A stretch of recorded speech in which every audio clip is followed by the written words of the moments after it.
Mudra loan పేరిట cyber fraud అట. వరంగల్కు చెందిన 5గురు అరెస్ట్ అట. జాబ్ సెర్చింగ్ క్రమంలో సైబర్ నేరస్తులుగా మారిన నిందితులట. సైబర్ మోసంలో అరెస్ట్ అయిన 5గురు యువకులట.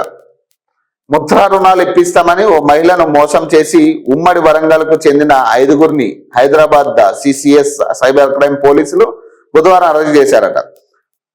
పోలీసులు వెల్లడించిన వివరాల ప్రకారం హైదరాబాద్ కు చెందిన ఓ మహిళ గతేడాది నవంబర్ నెలలో ఇన్స్టాగ్రామ్ లో లోన్స్ కు సంబంధించిన ఓ ప్రకటనను చూసిందట.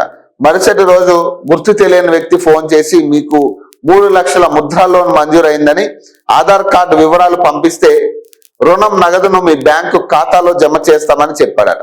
దీంతో మహిళ అతనికి ఆధార్ కార్డు పంపించగానే టీడీఎస్ ఇన్సూరెన్స్ ఛార్జీలంటూ మొత్తం 1,00,000 వసూలు చేశాడు. రుణం వద్దని చెప్పినా దానికి కూడా 15,000 ఇవ్వాలని డిమాండ్ చేశారట. దీంతో మహిళ ఇది మోసమని గ్రహించి సిసిఎస్ సైబర్ క్రైమ్ పోలీసులకు ఫిర్యాదు చేసింది. దర్యాప్తు చేసిన పోలీసులు బుధవారం ఈ మోసానికి పాల్పడ్డ B Arun, G Bharat, S Tirupati, B Tarun, C శ్యామ్లను అరెస్ట్ చేశారట. పశ్చిమ బెంగాల్ ఆన్లైన్ మోసాలపై ట్రైనింగ్ అట. ఉమ్మడి వరంగల్ జిల్లాలోని ఓ మారుమూల గ్రామానికి చెందిన అరుణ్, భరత్, తిరుపతి, తరుణ్, శ్యామ్లు చదువును మధ్యలోనే వదిలేసి దినసరి కూలీగా పనిచేస్తున్నారట. ఇలా 2023లో ఫేస్బుక్ లో జాబ్ సెర్చింగ్ చేస్తుండగా రాహుల్ అనే వ్యక్తి పరిచయం అయ్యాడట. అతను మేము ఫేక్ ముద్ర దాని లోన్ కు సంబంధించిన కాల్ సెంటర్ నిర్వహిస్తున్నాము, మీరు ఆసక్తిగా ఉంటే మాతో పని చేయొచ్చని ఆఫర్ ఇచ్చాడట. డబ్బులు అవసరం ఉండడంతో ఈ 5గురు ఓకే అన్నారట. కృష్ణ అనే వ్యక్తి ఈ 5గురిని హైదరాబాద్ నుంచి పశ్చిమ బెంగాల్ కు తీసుకువెళ్ళాడట. అక్కడ లోన్స్ అంటూ ఎలా మోసం చేయాలో వీరికి ట్రైనింగ్ ఇచ్చారట.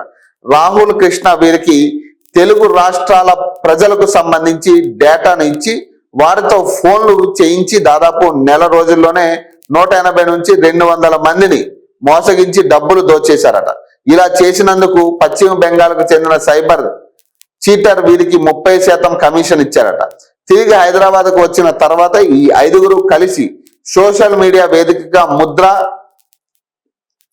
ధనీ లోన్స్ అంటూ ప్రకటనలు ప్రచారం చేసి అమాయకులు ఎవరైనా సంప్రదించగానే వారిని బురిడి కొట్టించి లక్షలు దోచేస్తున్నారని విచారణలో తెలిసిందట. చూడండి మరి ఎంత ఘోరం. జాబ్ సెర్చింగ్ కోసం చూసి ఎవరో పరిచయం అయింది వాడిగా ఈ లోన్స్ అని చెప్పి ఫేక్ లోన్స్ అని క్రియేట్ చేసి ఎట్లా మోసం చేయొచ్చు, ఎన్ని పైసలు లాగొచ్చు. 200 నుంచి 300 మంది కాంటాక్ట్స్ ఇచ్చిరట. వాళ్ళు ఆ కాంటాక్ట్స్ ఇస్తే దాదాపు 180 నుంచి 200 మందిని మోసగించారట ఆల్రెడీ. దాంట్లో 30% కమిషన్ ఇచ్చిరట వీళ్ళు. చూడండి మరి పశ్చిమ బెంగాల్లో ట్రైనింగ్ తీసుకున్నారట వీళ్ళు 5గురు.